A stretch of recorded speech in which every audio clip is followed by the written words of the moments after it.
ایک مرد, مسلمان مرد جو گھر میں بیوی کو ساری زندگی کھلاتا ہے اور پھر بھی تانے سنتا ہے, کیا آپ سے ملا کیا مجھے, وہ پھر بھی اس کو سہتا ہے, اس کی اولاد کی ساری زندگی خرچے اٹھاتا ہے, بچے کی پیدائش کا خرچہ اس کے ذمے, بچیوں کی ٹینشن یہ لے رہا ہوتا ہے, اب تو دامادوں کو بھی پال رہا ہے, صحیح ہے نا, شادی ہونے کے بعد ساری ٹینشنیں ایک مرد اٹھا رہا ہے, اس کا بیوی سے صرف یہ مطالبہ ہے کہ میری مرضی کے بغیر گھر سے باہر مت نکلو. اس کو دقیانوس قرار دے دیا, بیکورڈ, عورتوں کے حقوق کا محافظ نہیں ہے یہ, عورتوں پہ پابندیاں لگائی ہوئی ہیں, بیڑیاں باندھ کے رکھا ہوا ہے.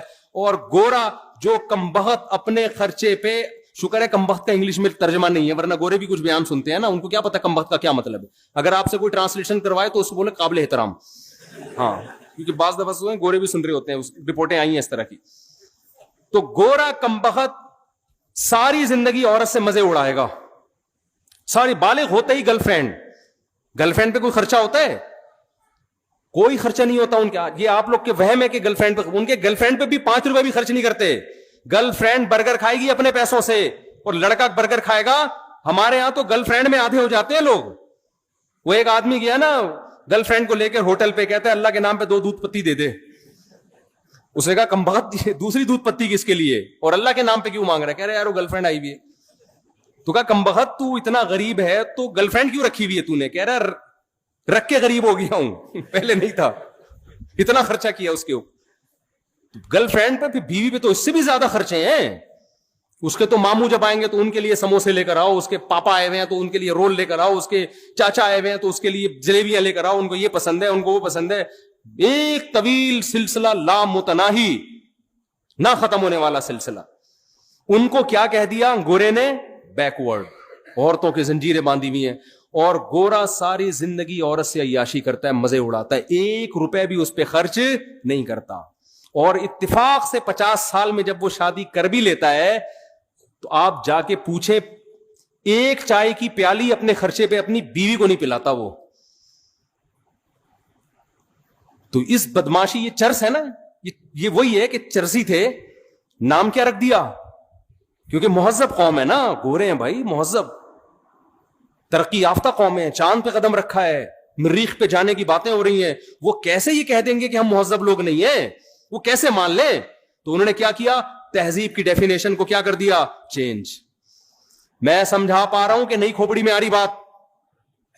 انہوں نے تہذیب کی ڈیفینیشن کیا, کیونکہ یہ تانا کہ ہم ان کمبختوں کو, ہمارے جیسوں کو ہم کہیں گے مہذب ہیں, ان کے ابا ہوتے ہیں, ان کے بیوی ہوتی ہے, ان کے ماموں ہوتے ہیں, ان کے چاچو ہوتے ہیں, ان کے سالے ہوتے ہیں, یہ مہذب ہیں. نا نا نا نا, مہذب تو ہم ہیں. ابے تم کہاں سے مہذب ہو گئے؟ تم تو شراب پیتے ہو, تم تو زنا کرتے ہو, تم تو عورت سے وفا نہیں کرتے, تم تو ابا کو اولڈ ہاؤس میں جمع کرا دیتے ہو. بڑھاپے میں تو جنت کمانے کا ٹائم ملا تھا تمہیں ان کی خدمت کرتے, تم اس وقت ابا کو اولڈ ہاؤس میں جمع کرا دیتے ہو.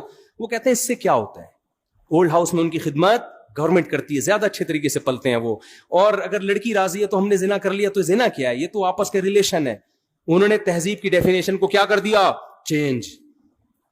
مذہب ہمیں اس ڈیفینیشن کو چینج کرنے بولو نہیں دیتا. مذہب کہتا ہے لا تقربوا الزنا. 2 قسمیں ہوتی ہیں, ایک جانور میں بھی ہے, کچھ جوڑے بنا کے رہتے ہیں اور کچھ گدھے گھوڑوں کی طرح رہتے ہیں. تم نے گدھے گھوڑے نہیں بننا, تم نے نکاح کر کے رہنا ہے. تو اللہ نے کیا کہا؟ پیدائش کا مقصد ہے اچھا بننا, اور اچھے کو ڈیفائن بھی اللہ نے خود کر دیا کہ اچھا وہ ہے جس کو میں اچھا کہوں گا. اللہ نے کہا سود مت کھاؤ, مزاربہ, شرکت, اجارہ کے طریقے پر پیسہ کما سکتے ہو, سود کے طریقے پر تمہیں پیسہ کمانے کی اجازت نہیں ہے. اللہ نے کہا کہ یہ تمہارا باپ ہے, اس کے سامنے تم نے اف کیا تو تم اللہ کی نظر میں برے لوگوں میں شامل ہو جاؤ گے. بدنظری کی اجازت نہیں ہے. تو یہ دوسرا فرق ہے. تیسرا فرق کیا ہے؟ یعنی غیر مسلم میں اور ہم میں 2 فرق میں نے بتا دیے. تیسرا اور آخری فرق بتا کے اپنے بیان کو ختم کرتا ہوں. دیکھو تیسرا فرق کیا ہے. اسلام نے آپ کو رہبانیت کی اجازت نہیں دی ہے. آپ کہہ سکتے ہیں نا ہمارا ہدف جب آخرت ہے تو مفتی صاحب پھر ہم ڈاکٹر بننے کو چھوڑ دیتے ہیں, کیا خیال ہے؟ پھر ہم سائنٹسٹ بننے کی کوشش, بولو نا, نہیں, پھر ہم اللہ اللہ کرتے ہیں, بس بیٹھ جاتے ہیں مسجد میں مصلی ڈال کے. یہ نہیں ہے. لا رہبانیت فی الاسلام. نبی صلی اللہ علیہ وسلم کے پاس چند صحابہ آئے, انہیں ایک نے عرض کیا یا رسول اللہ میں ساری رات تہجد پڑھوں گا, کبھی آرام نہیں کروں گا. ایک نے کہا میں زندگی بھر کبھی نکاح نہیں کروں گا. ایک نے کہا میں گوشت نہیں کھاؤں گا. آپ نے کیا اس عمل کو رہبانیت قرار دیا اور فرمایا میں تو نکاح بھی کرتا ہوں, میں تو آرام بھی کرتا ہوں. مر رغب عن سنتی فلیس منی, جو میرے طریقے سے ہٹے گا وہ مجھ سے نہیں ہے. لیبل وہ اچھا لگا رہا ہے لیکن اس کو اللہ اچھا نہیں کہتے. آپ کو کوئی کام کرنے سے نہیں روکا. آپ نے جو ہدف بنانا ہے نا, آخرت ہدف ہے. لیبلوکم ایکم احسن عملا, کہ اللہ دیکھنا چاہتے ہیں اچھا عمل کون کر رہا ہے. تو اچھے کی ڈیفینیشن میں یہ قطعاً نہیں ہے کہ آپ ایجوکیشن چھوڑ دو, آپ ترقی کرنا چھوڑ دو. نا نا نا نا نا, اچھے کی ڈیفینیشن میں قرآن نے بیان کیا ومن اراد الآخرہ, جو بھی کام کرو آپ اس میں نیت کیا کرو, آخرت. یہی وجہ ہے کہ جب اسلام دنیا میں آیا تو سائنسدان بھی ہمارے ہی ہوتے تھے. جو دنیاوی علوم اور فنون ہے اس کے بانی بھی مسلمان ہیں. انہوں نے دنیا میں سائنس اور ٹیکنالوجی کو فروغ دیا ہے. میرا ایک یونیورسٹی میں بیان ہوا, میں نے وہاں حوالوں کے ساتھ گوروں کے حوالے دیے. انگریز یہ کہتا ہے کہ اگر اسلام دنیا میں نہ آتا اور مسلمان سائنٹسٹ پیدا نہ ہوتے تو آج ہم جس ترقی تک ہیں 8 سے 500 سال بعد یہاں پہنچتے. مسلمان سائنسدانوں نے 500 سال کا سفر انسانیت کا بچا لیا ہے. سمجھ میں آ رہی ہے بات کہ نہیں آ رہی ہے؟ ابھی بھی نہیں آ رہی تو مجھے غصہ آ رہا ہے. تو رہبانیت نہیں ہے کہ آپ سائنسدان بننا چھوڑ دیں, آپ تاجر بننا چھوڑ دیں. اگر اسلام یہ چاہتا آپ تجارت چھوڑ کے مسجدوں میں بیٹھ جاؤ تو قرآن یہ تھوڑی کہتا رجال اللہ تلہیہم تجارت ولا بیع عن ذکر اللہ. ہمارے کچھ نیک بندے ایسے ہیں, سورہ نور میں اللہ کہتے ہیں کہ تجارت اور خرید و فروخت ان کو نماز سے غافل نہیں کرتی, بلکہ اللہ یہ کہتے ہیں وہ تجارت کرتے ہی نہیں ہے. یہ کہتے ہیں نا اللہ. تو آپ نے کیا کرنا ہے, کیونکہ ہدف آخرت ہے تو اس آخرت کے ہدف کے لیے دنیا چھوڑنی نہیں ہے, بلکہ دنیا میں اپنی نیت کو کیا کرنا ہے, بولو نا صحیح. آپ ڈاکٹر بنو, صرف پیسہ برائے پیسہ یا لوگوں کی جیبیں خالی کرنا مقصد نہ ہو. اپنی قوم کو ترقی دلانا, اپنے ملک کو ترقی دلانا, انسانیت کی خدمت کرنا. قرآن کہتا ہے جس نے ایک انسان کی جان بچائی ایسے جیسے تمام انسانیت کو بچا لیا. تو ڈاکٹر بن کے آپ ہزاروں انسانوں کی جان بچانے کا ذریعہ بنو گے کہ نہیں بنو گے؟ تو جو آپ کا بچہ میڈیکل کالج میں جا رہا ہے, آپ نے پلاننگ کیا کرنی ہے, بیٹا میں تجھے انسانیت کی خدمت اور آخرت کے لیے ڈاکٹر بنا رہا ہوں, لوگوں کی جیبیں کاٹنے کے لیے اور ایسے نسخے لکھنے کے لیے کہ ایسی دوا لکھ کے دی ہے جو ڈاکٹر کے ماموں کی دکان کے علاوہ کہیں اور پوری دنیا میں مل ہی نہیں رہی ہے.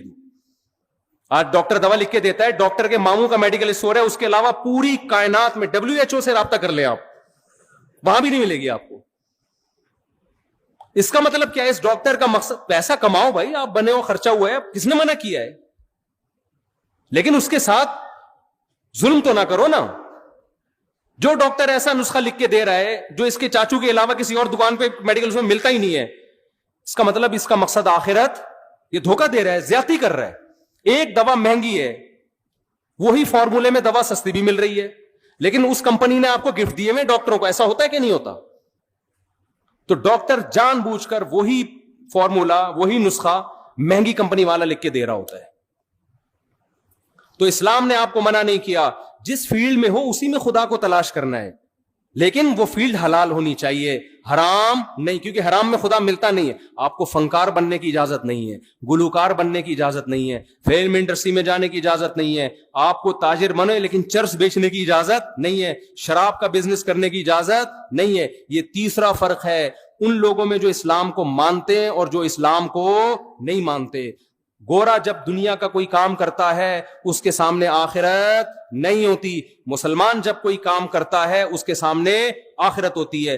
گورا جب کوئی کام کرتا ہے تو یہ دیکھتا ہے کہ لا کیا ہے, لیگل ہے یا انلیگل ہے. مسلمان جب کوئی کام کرتا ہے تو لیگل انلیگل سے پہلے وہ یہ دیکھتا ہے کہ حلال ہے یا حرام ہے.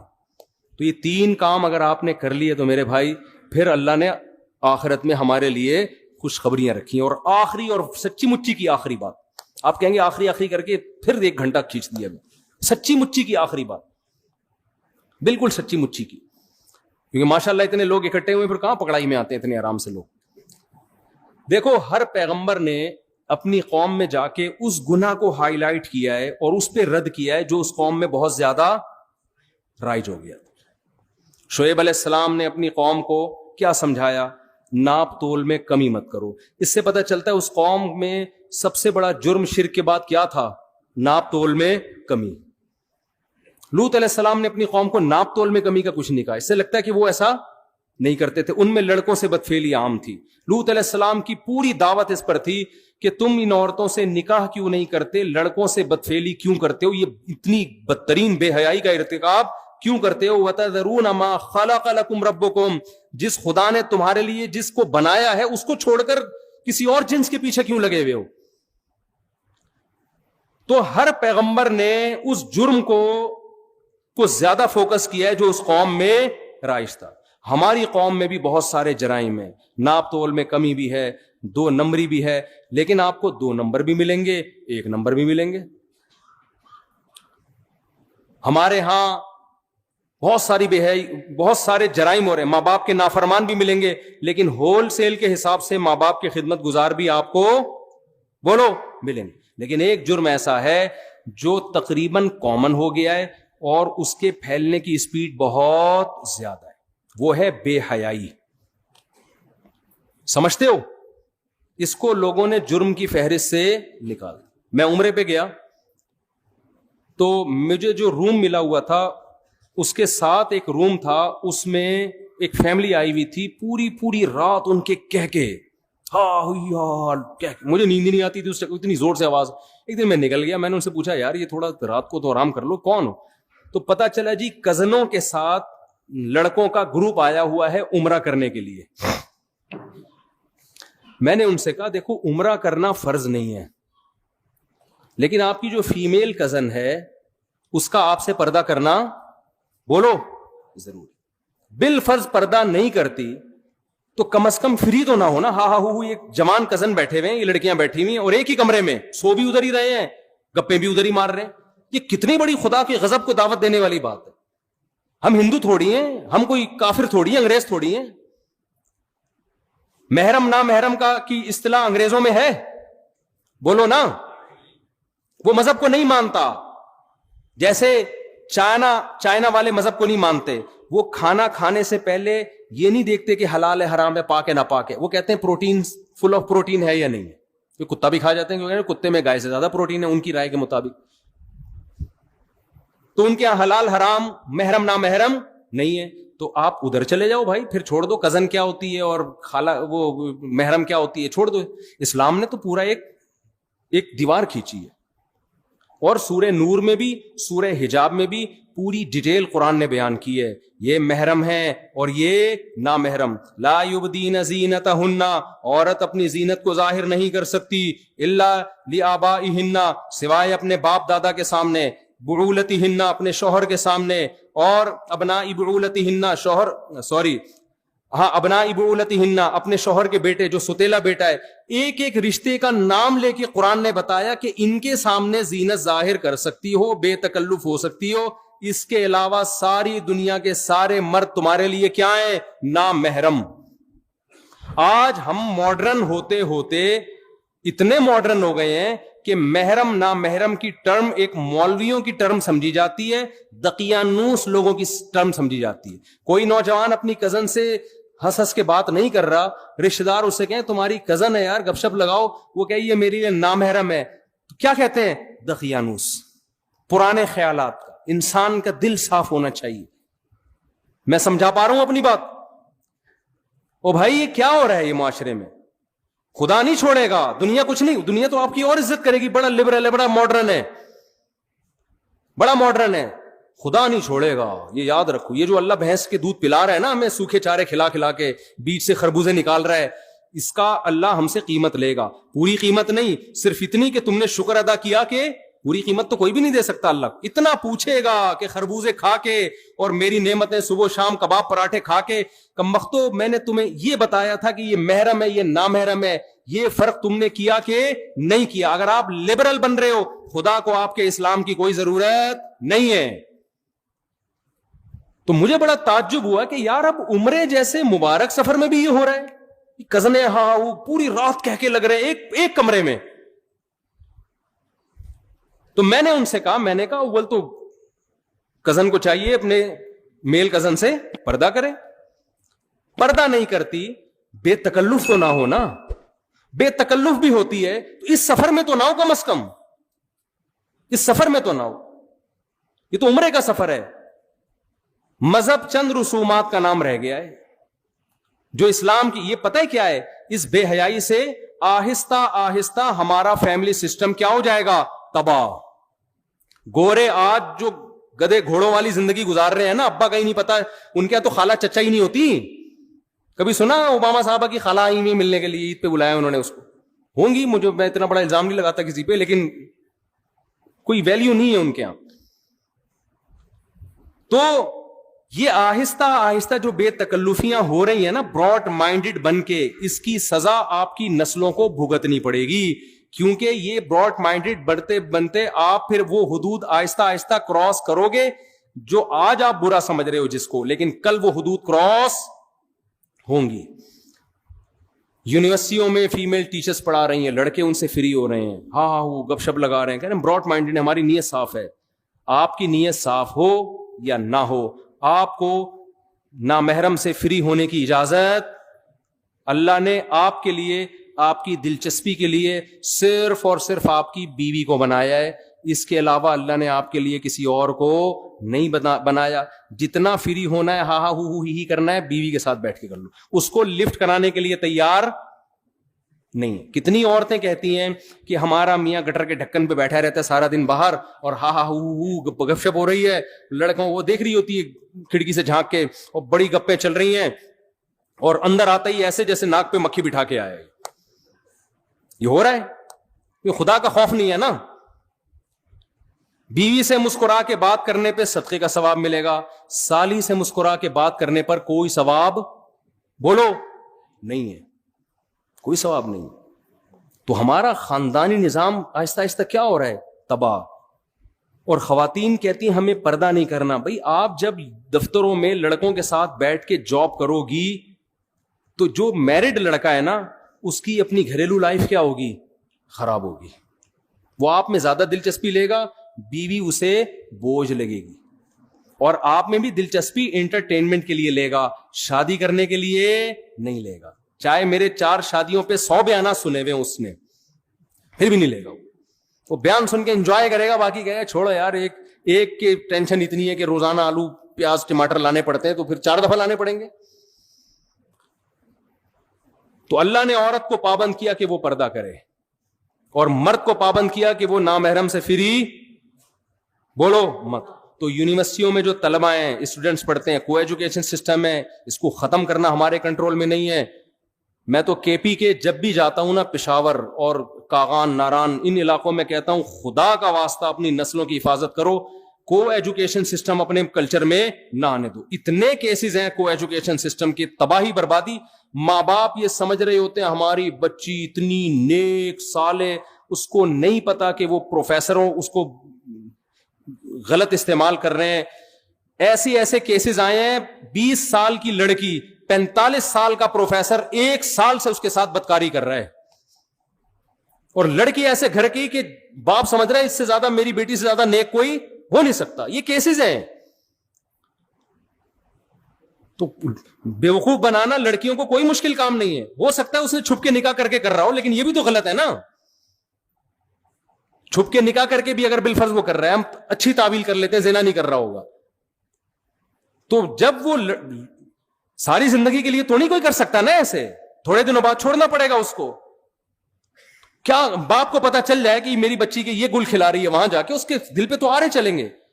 کچھ پتہ ہی نہیں ہے ماں باپ کو کیا ہو رہا ہے. بچیاں موبائل سب کے ہاتھ میں ہیں, وہاں جا کے فری ہو رہی ہیں.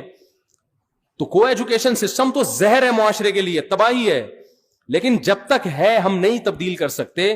تو میں ان نوجوانوں سے کہتا ہوں آپ جائیں, پڑھیں, اور پتلی گلی سے واپس ٹیچر سے کچھ پوچھنا ہو پوچھیں. آپ ہی ہا ہو کی آپ کو اجازت بولو نا نہیں ہے. ریزرو ہو جاؤ, آپ نظر کی حفاظت کرو. آپ اللہ نے ہمارے لیے حلال راستے کھول دیے ہیں. نکاح کرنا پیغمبروں کی سنت ہے, بیوی سے محبت کرنا پیغمبروں کی سنت. ہمارے نبی جب گھر میں آتے مسکراتے چہرے کے ساتھ آتے تھے. آج دفتر میں جب کسی کلیگ سے بات ہوتی ہے نا, جو لیڈی ہو, بہت مسکراتے چہروں کے ساتھ بات ہوگی, اور جب گھر میں آتے ہیں بیگم کے ساتھ بات کرنے کا ٹائم ہے ہی نہیں. ہوتا ہے شروع میں 1-2 مہینے بڑے اچھی انجوائے کرتے ہیں لائف کو, گھوم رہے ہیں, اب تو فیس بک پہ تصویریں بھی ڈالنا شروع کر دی اپنی بیگم کی. اس کا بھی عورت کو نقصان ہو رہا ہے. یہ جو ہمارے معاشرے میں کلچر ہے نا اپنی بیویاں دکھانے کا, کیونکہ لڑکے یہ کام کرتے ہیں شو مارنے کے لیے. اس سے نقصان یہ ہوتا ہے کہ کسی کی بعض دفعہ انسان کو کوئی کم صورت والی لڑکی پسند آ رہی ہوتی ہے کسی بھی وجہ سے. ایسا بھی ہوتا ہے کہ اخلاق اچھے ہیں, خاندان اچھا ہے, کوئی بات نہیں, شکل اچھی نہیں ہے, عمر بھی زیادہ, میں کر لیتا ہوں. ایسا بہت ہوتا ہے. لیکن اب لڑکے اس چکر میں نہیں کرتے کہ یار دوستوں کو ہم تصویر کیا دکھائیں گے, دوست مذاق اڑائیں گے, فیس بک پہ ہم کیا ڈالیں گے. اللہ نے چھپا دیا تھا نا کہ یہ بیوی ہے, اس کو کیا کرنا ہے, یہ تمہارے گھر کی زینت ہے, اس کو چھپاؤ, دوستوں کے سامنے اس کو دکھانے کی ضرورت نہیں ہے. تو انسان کہتا ہے بھائی میں محبت کرتا ہوں, مجھے ہمارے ایک دو جاننے والے تھے, ان کی وائف بہت ہی بدصورت, تو میرے ایک دوست گئے ان کے گھر کھانا کھانے کے لیے اور کہا یار تم اتنے حسین جمیل آدمی ہو, تم نے بیوی کیا کیا لے کر آ گئے نا, وہ تمہاری تو وائف خوبصورت, وہ پوری دنیا کو دکھا رہے تھے وہ. تو بیگم صاحبہ نے کہیں کھانا بنایا, اتنا مزے کا کھانا تھا, یہ انگلیاں چاٹتا رہ گیا نا, دوست انگلیاں چاٹتا رہ گیا, یار یہ کھانا کس نے بنایا, اس نے کہا میری بیگم نے بنایا ہے. صحیح ہے نا, کہہ رہے میں نے اس سے اس لیے شادی کی ہے. تو انسان کوئی بھی خوبی دیکھ لیتا ہے, کبھی خاندان دیکھ لیتا ہے, کبھی شرافت دیکھ لیتا ہے. بعض دفعہ انسان کا معیار کچھ اور ہوتا ہے, آپ کو بدصورت لگ رہی ہے لیکن اس کو کیا لگ رہی ہے, خوبصورت لگ رہی ہے. تو جب چھپاؤ گے تو یہ تمام مصلحتیں حاصل ہوں گی. جہاں عورت کی نمائش والا کام ہو گیا تو پھر پورا محلہ جب تک خوش نہیں ہوگا نا, آپ اس وقت تک بیوی نہیں لے کر آؤ گے. وہ ہے نا کہ وہ ایک چھوڑو بھی زیادہ لطیفے ہو جاتے ہیں, پھر وہ افورڈ بھی نہیں کر سکتے. تو ہمارے معاشرے کا جو سب سے بڑا المیہ ہے وہ کیا ہے, بے حیائی. انٹرنیٹ پر فحش فلمیں, لڑکیوں سے چیٹنگ, لڑکیوں سے باتیں, یونیورسٹیوں میں گرل فرینڈ, یہ کلچر اتنا عام ہو گیا ہے. میں ایک پچھلے سال اپنے گھر والوں کے ساتھ کہیں تفریح پہ نکلا ہوا, تو کہیں ہم کالام یہ ناران کا خان ہے, بڑے خوبصورت علاقے, یہاں میں ہوٹل میں بیٹھا ہوا کوئی چائے پی رہا ہوں گا, تو یونیورسٹی کے لڑکوں کا اور لڑکیوں کا پورا ایک گروپ آیا, پورا ایک گروپ آیا پنجاب سے, کوئی یونیورسٹی سے نا, لڑکے لڑکیاں وہ کہیں گھومنے پھرنے نکلے ہوں گے. پہلے ہمیں یہ لگتا تھا جتنے بھی لڑکے آ رہے ہیں اپنی بیویوں کے ساتھ, پہلے ہی ہوتا تھا, نئی شادی ہوئی دلہن کو لے کے نکلے ہوئے ہیں. تو میں نے کہا کہ یار اتنے لوگوں کی اتفاق سے نئی شادی ہو گئی, سب اپنی دلہنوں کو لے کے نکلے ہوئے. مثال کے طور پر 30 لڑکے 30 لڑکیاں ہوں گی, پتہ چلا کم بختوں میں ایک بھی میرڈ نہیں ہے, اور بڑے بے تکلف. اتنے میں اب بے تکلفی کی انتہا کہاں تک ہو گئی. میرے پاس ایک نوجوان آیا کہ میری گرل فرینڈ نے کہا ہے کہ مفتی صاحب کے ساتھ اپنی ایک سیلفی لے کر آؤ. وہ ان کی گرل فرینڈ کہیں میرا بیان سنتی ہو کہ مفتی صاحب کے ساتھ اپنی ایک یادگار سیلفی لے کر آؤ. میں نے ان کو تو کچھ نہیں کہا, لیکن مجھے لگا کہ معاشرہ اب اتنا خراب ہو گیا ہے نا کہ ایک آدمی ایک مولوی سے عقیدت بھی کر رہا ہے, سیلفی بھی لے رہا ہے, لیکن اسے مولوی کے سامنے یہ بتاتے ہوئے شرم نہیں آ رہی کہ میں ایک ہفتے کے ٹور پہ, جس میں راتیں بھی گزارتے ہوں گے ظاہر ہے, میں اپنی گرل فرینڈ کو لے کے نکلا ہوں. اس کا مطلب یہ چیز اب ہمارے معاشرے میں بری, مولوی کو تو لوگ 100 دفعہ سوچتے ہیں نا, اب یہ ایسی چیز ہو گئی کہ مولانا صاحب کو بتا دی تو مولانا صاحب کہیں گے ہو کوئی بات نہیں, کوئی بات نہیں, گرل فرینڈ اب خیال رکھیے گا بھابھی کا. اچھا, اس نے مجھ سے دوسری بات یہ کی کہ میری گرل فرینڈ نے کہا ہے کہ مفتی صاحب سے کہو کہ کوئی نصیحت کر دیں. اب دیکھیں وہ بیچاری تھوڑی سی دین پہ تھی نا, لیکن معاشرہ اتنا خراب ہو گیا ہے, سوسائٹی یہاں تک پہنچ چکی ہے کہ جس کو علماء سے محبت بھی ہے نا, وہ بھی ان چیزوں کو برا نہیں سمجھ رہے. میں نے اس سے کہا کہ آپ اپنی گرل فرینڈ کو جا کے کہیں کہ میری طرف سے نصیحت ہے کہ بوائے فرینڈ کو چھوڑ دیں آپ. میں نے یہی نصیحت, میں نے کہا فی الحال اس سے بڑا جرم آپ نہیں کر رہی کہ ایک نامحرم آدمی کے ساتھ آپ ٹریولنگ کر رہی ہو. ہمارے نبی نے تو عورت کو محرم کے بغیر سفر کرنے کی اجازت نہیں دی اکیلے, اور آپ باقاعدہ نامحرم اور جوان ہو کے پوری بس جا رہی ہے. خوب سمجھ لو, غیر مسلم پہ دنیا میں عذاب نہیں آتے. مسلمانوں میں جب کوئی گناہ پھیلتا ہے نا تو اللہ اس کی دنیا میں سزا دیتا ہے. جو ہمارے اوپر جو اتنے عذابات کی ایک کافروں کو کچھ نہیں ہوتا, کافروں کو تھوڑا, ان کے لیے تو آخرت ہے, مسلمان کو دنیا میں سزا ملتی ہے. تو خدا را ایک فیصلہ کرو, یا تو بے شرم بن جاؤ یا با حیا بن جاؤ. اور اللہ آپ کے جذبات کچلتا نہیں ہے. اللہ کہہ رہے گندا راستہ ہے اور ایک پاکیزہ راستہ ہے. گندے راستے کو چھوڑ دو, پاکیزہ راستے پہ آ جاؤ. پاکیزہ راستہ کیا ہے؟ نکاح والا راستہ. اور اس راہ میں نکاح شادی بیاہ میں جو ٹینشنیں آئے نا کہ خرچہ بڑھے گا, اللہ پہ توکل کر کے اس کو برداشت کرو. موسیٰ کلیم اللہ, حضرت موسیٰ علیہ السلام کا واقعہ قرآن بیان کرتا ہے. اللہ کے کلیم, انتہائی مقرب پیغمبر, انہیں جب لڑکی کے والد نے, ان کی زوجہ کے والد نے کہا کہ میں اپنی بیٹی آپ کو دوں گا اس شرط پہ کہ آپ 10 سال بکریاں چراؤ, کتنا بھاری بھرکم مہر تھا. حضرت موسیٰ نے شادی کو ترجیح دی اور 10 سال بکریاں چرانے کے عمل کو قبول کر لیا, کیونکہ وہ نکاح کی اہمیت جانتے تھے. پیغمبروں نے نکاح کرنے کے لیے بڑی پریشانیاں اٹھائی ہیں, اور آج رشتہ مل رہا ہوتا ہے, لڑکا نکاح کرنے کے لیے تیار نہیں ہوتا کہ میں پہلے اپنے پاؤں پہ کھڑا ہو جاؤں, میں اسٹیبل ہو جاؤں.